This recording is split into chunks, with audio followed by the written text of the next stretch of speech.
Indian economy group 2 వాళ్ళకి నూతన ఆర్థిక సంస్కరణలు సంబంధించి మనం వీడియోస్ చేస్తూ ఉన్నాం. సో ఇంతకుముందు వీడియోస్లో పరిశ్రమల యొక్క సంస్కరణల గురించి చూసాం.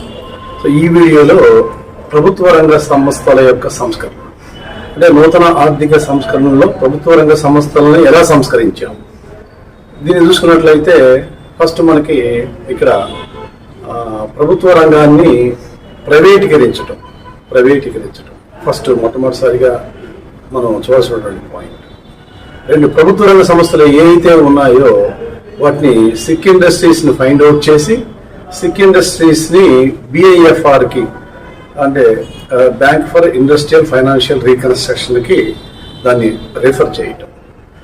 మూడో పాయింట్ ఏంటంటే ప్రభుత్వ రంగ సంస్థలతో కేంద్ర ప్రభుత్వం MOU కుదుర్చుకోవటం, అంటే అగ్రిమెంట్. MOU అంటే మెమోరాండమ్ ఆన్ అండర్స్టాండింగ్, అంటే కొన్ని లక్ష్యాలను నిర్దేశించి ఆ లక్ష్యాలను ఫుల్ఫిల్ చేసే విధంగా వాటిని రన్ చేయటం. నాలుగో పాయింట్ ఏంటంటే బాగా రన్ అవుతున్నటువంటి లాభాల్లో ఉన్నటువంటి ప్రభుత్వ రంగ సంస్థలకి స్వయం ప్రతిపత్తి ఇవ్వటం.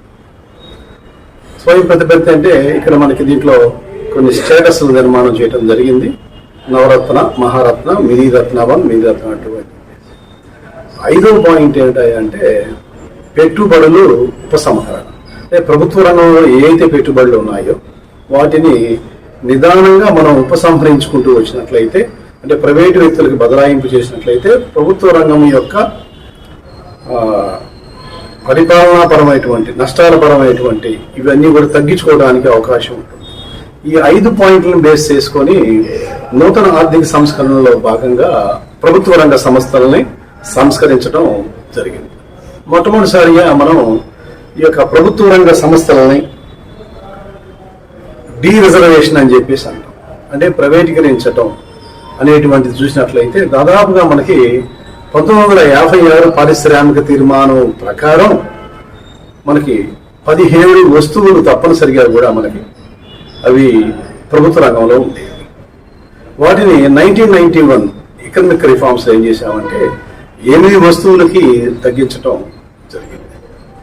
తర్వాత క్రమేణీ తగ్గించుకుంటే ఇప్పుడు 2 వస్తువులు మాత్రమే మనకి 2 వస్తువులకు సంబంధించి మాత్రమే ప్రభుత్వ రంగంలో ఉంటాయి.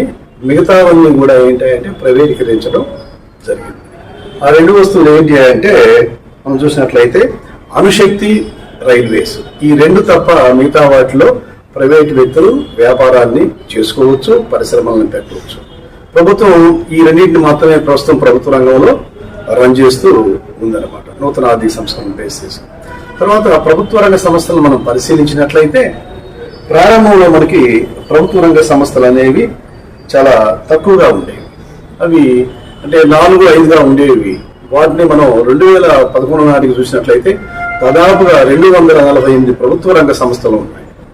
అన్ని ప్రభుత్వ రంగ సంస్థలు సమర్థవంతంగా లాభాల్లో ప్రయాణించడం లేదు. కొన్ని ప్రభుత్వ రంగ సంస్థలు ఏమిటయ్యా అంటే నష్టాలకు గురి అవుతున్నాయి.